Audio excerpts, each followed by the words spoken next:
कभी आपने कल्पना किया था कि अंतर्राष्ट्रीय योग दिवस मनाया जाएगा? जोर से बोलिए जरा। कभी सोचा था आपने? नहीं, बिल्कुल नहीं।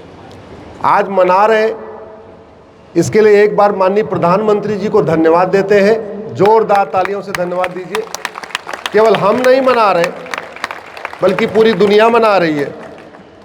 और सर्वे ये भी आया है कि जिस तरीके से योग के बारे में चारों तरफ जागृति हुई है, लगभग आम जनता का 5 लाख करोड़ रुपए बच गया है इस योग के जरिए। कितना बच गया है? 5 लाख करोड़ रुपए।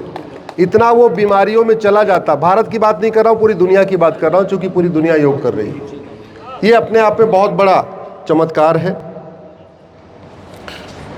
माननीय प्रधानमंत्री जी एक सबल भारत बनाना चाहते हैं, एक संपन्न भारत बनाना चाहते हैं, एक स्वस्थ भारत बनाना चाहते हैं, एक साक्षर भारत बनाना चाहते हैं, एक समृद्ध भारत बनाना चाहते हैं, एक सशक्त भारत बनाना चाहते हैं, एक सुरक्षित भारत बनाना चाहते हैं, एक समावेशी भारत बनाना चाहते हैं, एक स्वावलंबी भारत बनाना चाहते हैं, एक स्वाभिमानी भारत बनाना चाहते हैं, एक संवेदनशील भारत बनाना चाहते हैं, भ्रष्टाचार मुक्त भारत बनाना चाहते हैं, अपराध मुक्त भारत बनाना चाहते हैं, अलगाववाद मुक्त भारत बनाना चाहते हैं, आतंकवाद मुक्त भारत बनाना चाहते हैं, माओवाद मुक्त भारत बनाना चाहते हैं, नक्सलवाद मुक्त भारत बनाना चाहते हैं, घुसपैठ मुक्त भारत बनाना चाहते हैं, धर्मांतरण मुक्त भारत बनाना चाहते हैं, नशा मुक्त भारत बनाना चाहते हैं, अश्लीलता मुक्त भारत बनाना चाहते हैं। लेकिन जो कुछ वो चाहते हैं उनके अकेले से नहीं होगा। हम सब लोगों को अपनी तरफ से मनसा वाचा कर्मणा अपनी क्षमता के अनुसार प्रयास करना पड़ेगा। मैं भी सुप्रीम कोर्ट में वही कर रहा हूँ। मैं भी अपनी तरफ से बहुत सारे भारत को बर्बाद करने के लिए प्रयास किए गए, अंग्रेज़ों के द्वारा किए गए, मुगलों के द्वारा किए गए, 1950 के बाद वाले अंग्रेज़ों के द्वारा किए गए, उन्हीं को एक एक करके मैं सुप्रीम कोर्ट में चैलेंज कर चुका हूँ। अभी तक 225 PIL मैंने सुप्रीम कोर्ट हाई कोर्ट में फाइल किया है। ऐसे बहुत सारे, कहते नहीं, गड़े मुर्दे उखाड़ना। हमारा काम सुप्रीम कोर्ट में गड़े मुर्दे को उखाड़ के सुप्रीम कोर्ट के सामने रख देना। उसके बाद सुप्रीम कोर्ट को जो करना है सुप्रीम कोर्ट करे, सरकार को जो करना है वो करे। मेरा प्रयास यही है, गड़े मुर्दे उखाड़ना। और मैं धन्यवाद दूंगा, पिछले 10 वर्षों में वो 1,500 गड़े मुर्दे मैंने निकाले और सरकार ने 1,500 अंग्रेजी कानून खत्म कर दिए। वक्फ एक्ट भी बदल गया है, प्लेस ऑफ वर्शिप एक्ट भी बदलने वाला है, 370 चला गया, 35A चला गया, 3 तलाक चला गया, पॉपुलेशन कंट्रोल भी पाइपलाइन में है। ऐसे कई सारे ऐसे विषय हैं जो बहुत जल्दी हमें देखने को मिलेंगे, लेकिन हमें अपनी तरफ से अपना प्रयास करना पड़ेगा। करना चाहिए कि नहीं करना चाहिए? जोर से बोलिए ज़रा। बिल्कुल करना चाहिए। हम सबको करना चाहिए कि नहीं? मैंने 2015 में एक PIL फाइल किया कि भारत में नेशनल योगा पॉलिसी बनाई जाए। मुझे नहीं पता था कि मैं तो देश में नेशनल योगा पॉलिसी बनवा रहा हूं और ये पूरी दुनिया में नेशनल योगा पॉलिसी बन जाएगी। एक मैंने और PIL फाइल किया है कि मेडिकल के कोर्स का फर्स्ट ईयर कॉमन किया जाए और मेडिकल के कोर्स का नाम कॉमन किया जाए। उदाहरण के लिए हम सब लोग जब LLB करते हैं तो फर्स्ट ईयर कॉमन होता है, सेकंड ईयर से डिसाइड होता है कि आपको क्रिमिनल लॉ में एक्सपर्टीज़ करना है, सिविल लॉ में करना है, कारपोरेट में करना है, टैक्स में करना है, किस में करना है। दुर्भाग्यवश हमारा मेडिकल सिस्टम अभी गुलामी वाला चल रहा है। हमारा फर्स्ट ईयर भी कॉमन नहीं है। हम दुनिया की चीज़ें पढ़ रहे हैं लेकिन आचार्य चरक को नहीं पढ़ रहे हैं, आचार्य सुश्रुत को नहीं पढ़ रहे हैं, आचार्य सारंगधर को नहीं पढ़ रहे हैं, महर्षि माधवकर को नहीं पढ़ रहे हैं। और इसको पढ़ना क्यों ज़रूरी है और इसको समझना क्यों ज़रूरी है? अगर हमने जागृति किया होता तो आज आपके बीच में ये दोनों पेड़ नहीं होते। यहाँ या तो नीम का पेड़ होता, या तो वट का पेड़ होता, या तो बरगद का पेड़ होता, कोई न कोई और पेड़ होता। ये दोनों नहीं होते। आप मुझे बताओ, ये दोनों पेड़ ऑक्सीजन को शुद्ध करते हैं क्या? जोर से बोलिए ज़रा। ये दोनों पेड़ छाया देते हैं क्या? ये दोनों पेड़ फल देते हैं क्या?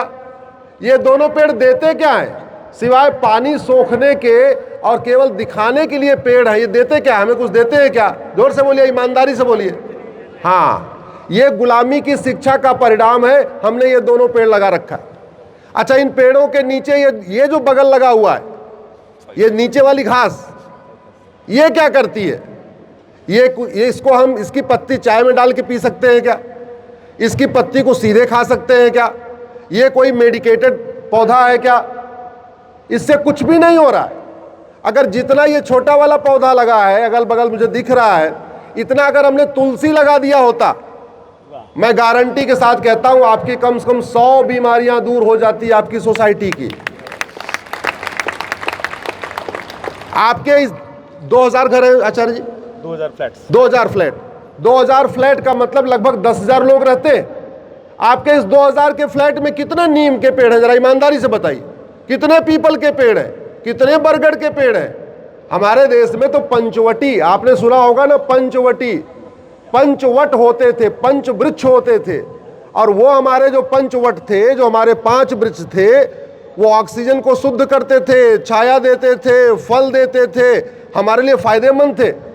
कायदे से तो आपके हर गांव में एक पंचवटी होनी चाहिए, आपकी हर सोसाइटी में एक पंचवटी होनी चाहिए, आपके हर मोहल्ले में एक पंचवटी होनी चाहिए, आपके हर एक पार्क में पंचवटी होनी चाहिए।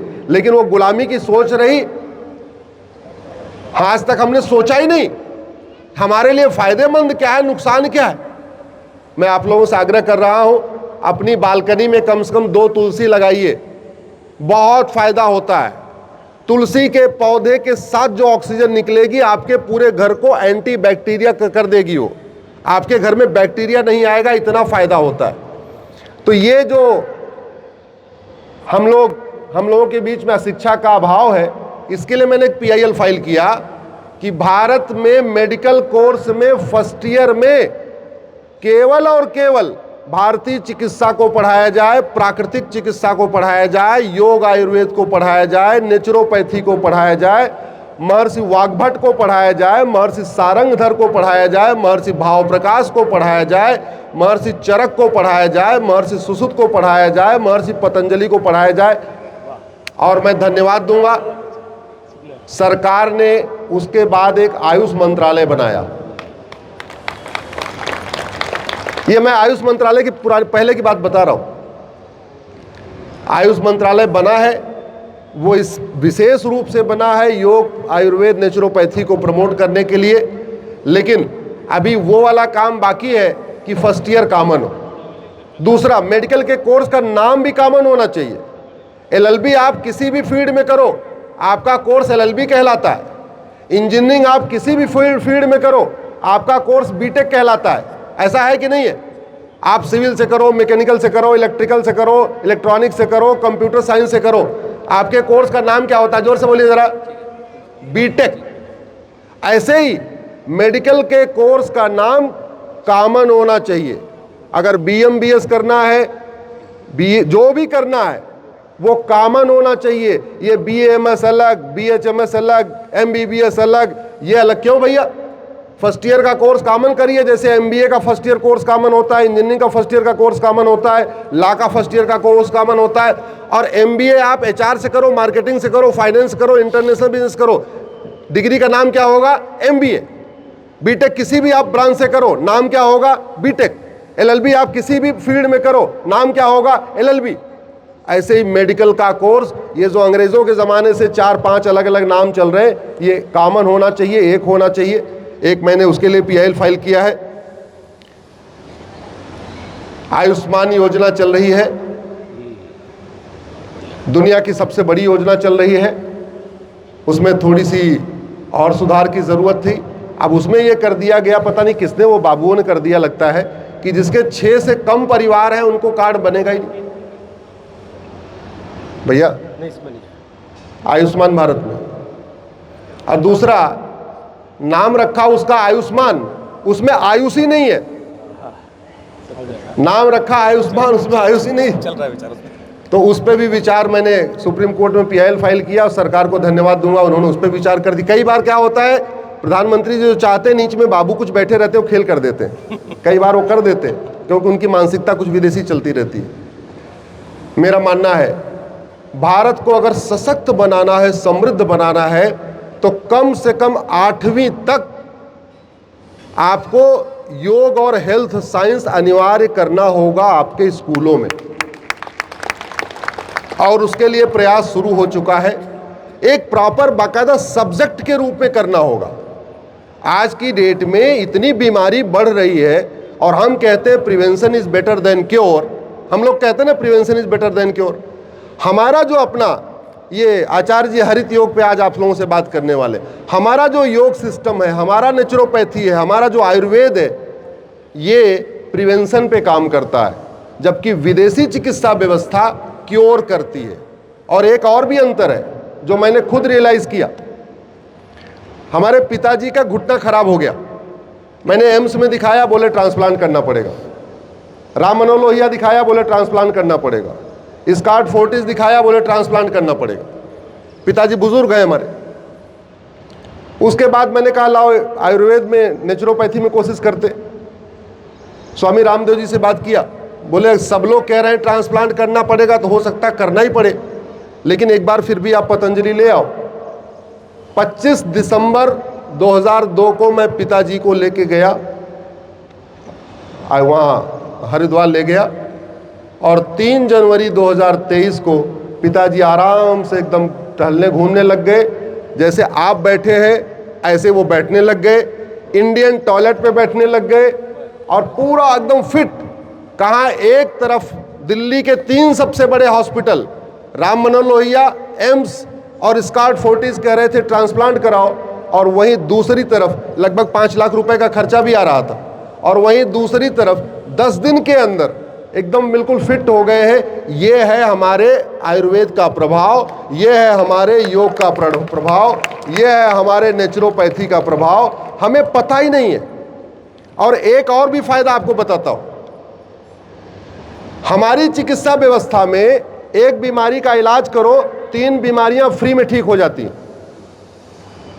हम गए थे पिताजी का घुटने का इलाज कराने, और घुटने के साथ साथ उनके थोड़ा जोड़ों में दर्द था, वो भी ठीक हो गया, थोड़े बैकबोन में दर्द था, वो भी ठीक हो गया, थोड़े उनको बैठने में यहाँ बार बार रीढ़ की हड्डियों में दर्द होता था, वो भी ठीक हो गया।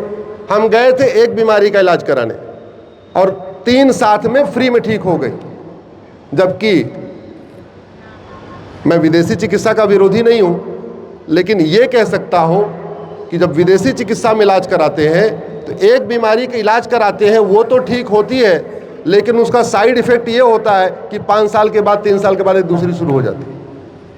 आप कोलेस्ट्रॉल का, आप डायबिटीज़ का इलाज कराइए, किडनी खराब होना शुरू।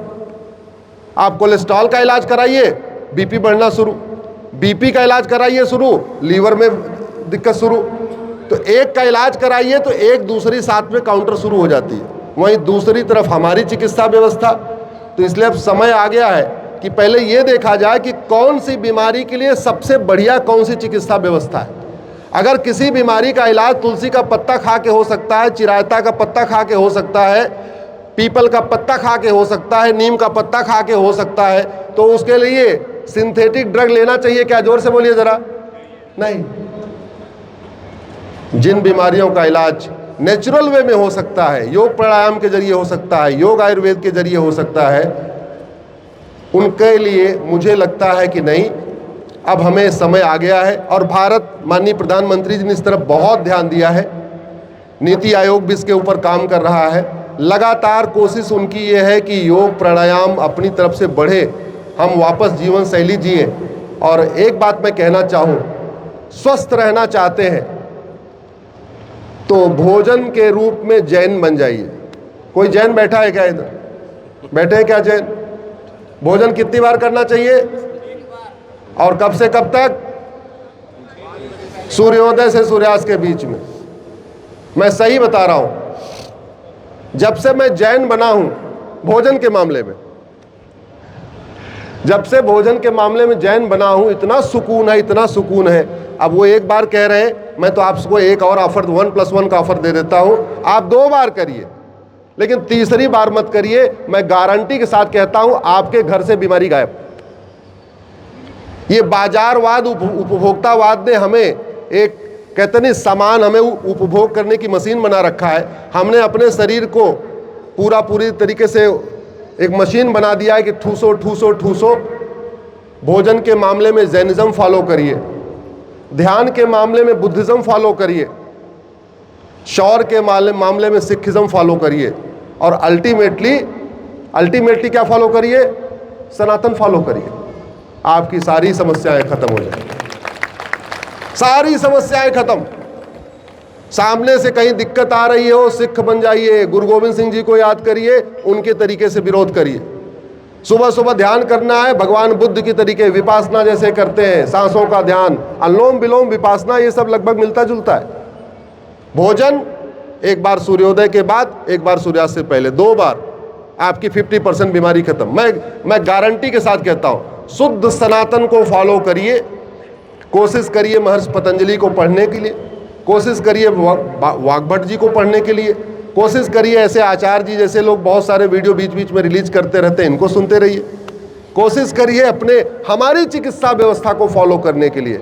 और अंत में एक रिक्वेस्ट करूंगा, अब अपनी सोसाइटी में कम से कम 2-4 बरगद लगाइए, 2-4 नीम का पेड़ लगाइए, 2-4 पीपल का पेड़ लगाइए, अपनी बालकनी में कम से कम एक तुलसी का पेड़ लगाइए। ये धार्मिक विषय नहीं है, ये पूरी तरीके से विज्ञान का विषय है, स्वास्थ्य का विषय है। आप तुलसी की पूजा करते हैं कि नहीं करते वो मैटर नहीं करता, आप दीपक दिखाते हैं तुलसी जी को वो मैटर नहीं करता। अरे शरीर तो अपना शुद्ध रखना चाहते हो, घर में आप बैक्टीरिया तो भगाना चाहते हो, वो जो फिनाइल लेके पोछा मारते हैं ना, जो केमिकल, उससे बैक्टीरिया भागेगा नहीं। बालकनी में 2 तुलसी रख दीजिए और शीशा दरवाजा खोल दीजिए 2 घंटे के लिए, तुलसी के पौधे के साथ जो हवा आएगी ऑटोमेटिक आपके पूरे घर से बैक्टीरिया गायब कर देगी। वो केमिकल लगा के बैक्टीरिया गायब नहीं होता। ऐड देने वाले भले ऐड देते रहे कि 0% बैक्टीरिया हो जाएगा, ये हो जाएगा। बैक्टीरिया गायब करने का 2 ही तरीका है, बालकनी में तुलसी लगाइए और सप्ताह में 1 या 2 बार गौमूत्र से आप घर में पोछा लगाइए। गौमूत्र आपका बैक्टीरिया भगा सकता है, ये केमिकल नहीं बैक्टीरिया भगा सकते। तुलसी का पौधा आपका बैक्टीरिया भगा सकता है। ये जो दुनिया भर के और वो कौन सा मनी प्लांट और कौन से प्लांट हैं, वो आपका बैक्टीरिया नहीं भगा सकते। आपने आचार्य जी बुलाया, मैं आपका आभार व्यक्त करता हूं। आप सब लोग योग करने की तैयारी कर रहे हैं, मैं आपको धन्यवाद देता हूं। माताओं और बहनों को प्रणाम करता हूं। मैं इतनी बात जरूर कहना चाहूँगा, बहुत कुछ है। पूरी दुनिया से लोग भारत में लूटने इसलिए आए कि हम पूरी दुनिया में सबसे अमीर थे। आज आप बताओ, चोरी झुग्गी में होती या फ्लैट में होती? जोर से बोलिए ज़रा। चोरी झुग्गी में होती या कोठी में होती है? कोठी में। क्योंकि कोठी में माल पानी ज़्यादा है, फ्लैट में माल पानी ज़्यादा है। तो पूरी दुनिया में बाबर, हुमायूं, तुगलक, गजनी, गोरी, खिलजी, औरंगजेब भारत ही क्यों आए? अमेरिका क्यों नहीं गए? कहीं और क्यों नहीं गए? क्योंकि सबसे ज़्यादा माल पानी इधर ही था, सब ज़्यादा संपन्न हम थे। चोरी वहीं होती है, डकैती वहीं होती है, झुंड वहीं चलती है जहाँ सबसे ज़्यादा लोग संपन्न हो। हम संपन्न थे हर तरीके से। हम आध्यात्मिक रूप से संपन्न थे, हम शारीरिक रूप से संपन्न थे, हम मानसिक रूप से संपन्न थे, हम वैदिक रूप से संपन्न थे, हम सांस्कृतिक रूप से संपन्न थे, हम नैतिक रूप से संपन्न थे। प्रत्येक तरीके से हम संपन्न थे। इसीलिए जो लोग, कुछ लोग लूटने आए, कुछ सीखने आए, कुछ ज्ञान लेने आए, अलग अलग तरीके से आए। एक बार फिर से हमें अपने वही प्राचीन वैभव को प्राप्त करना है, परम वैभव को प्राप्त करना है। लेकिन उसको प्राप्त करने का एक ही तरीका है कि हम सब लोग अपने प्राचीन परंपरा, प्राचीन वैभव पे गर्व करने के साथ साथ उसको देखें, उसको समझें, उसकी एनालिसिस करें, ये भी देखें कि वास्तव में क्या हो रहा है। तो आप ये बताइए, कितने लोगों के बालकनी में तुलसी का पौधा आने वाला? जोर से बोलिए, हाथ उठा के दिखाइए जरा।